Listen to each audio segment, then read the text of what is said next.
One decision, no witnesses, no turning back. The greatest catastrophe in human history didn't happen on a battlefield.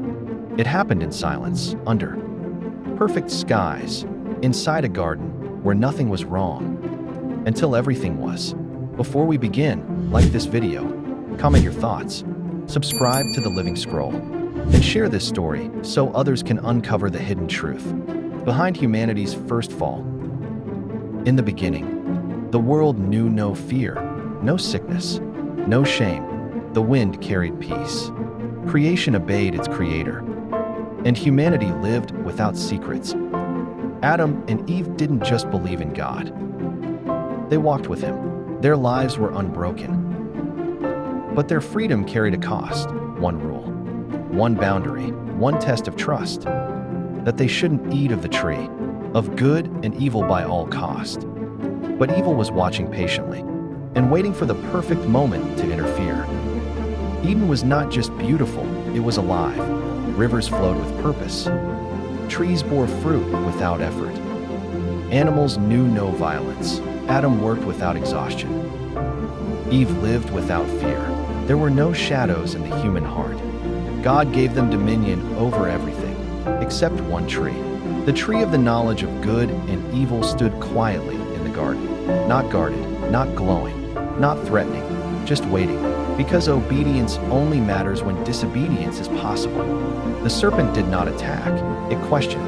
Did God really say you must not eat from any tree in the garden? A lie wrapped in curiosity. Eve corrected it, but doubt had already entered. The serpent twisted God's warning into a threat. Obedience became oppression. Trust became control. You will not surely die, it said. Your eyes will be opened. You will be like God. The lie wasn't that the fruit would open their eyes. The lie was that God was hiding something from them. Eve looked again. The fruit was beautiful, desirable, promising. In a world without evil, how could something beautiful be deadly? She reached out.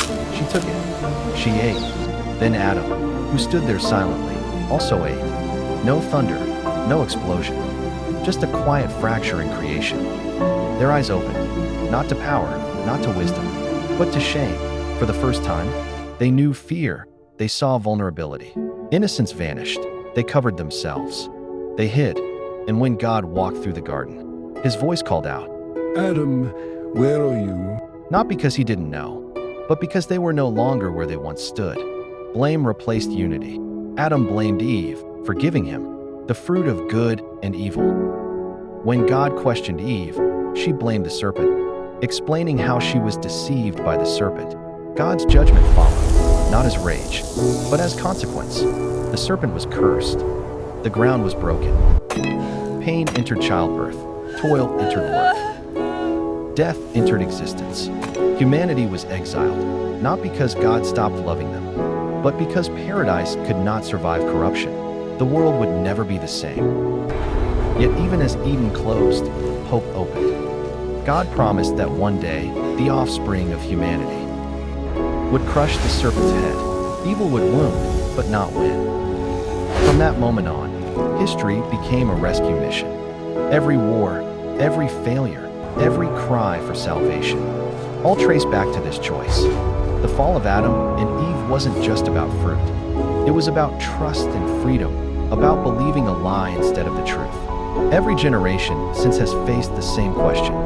Will we trust God, or will we reach for what was never ours to take? The choice that broke the world still echoes today, because God will never interfere with our choices. If you like Bible stories like this video, comment your thoughts in the comment section below. Subscribe to The Living Scroll and share it with someone who loves powerful stories hidden in ancient truth.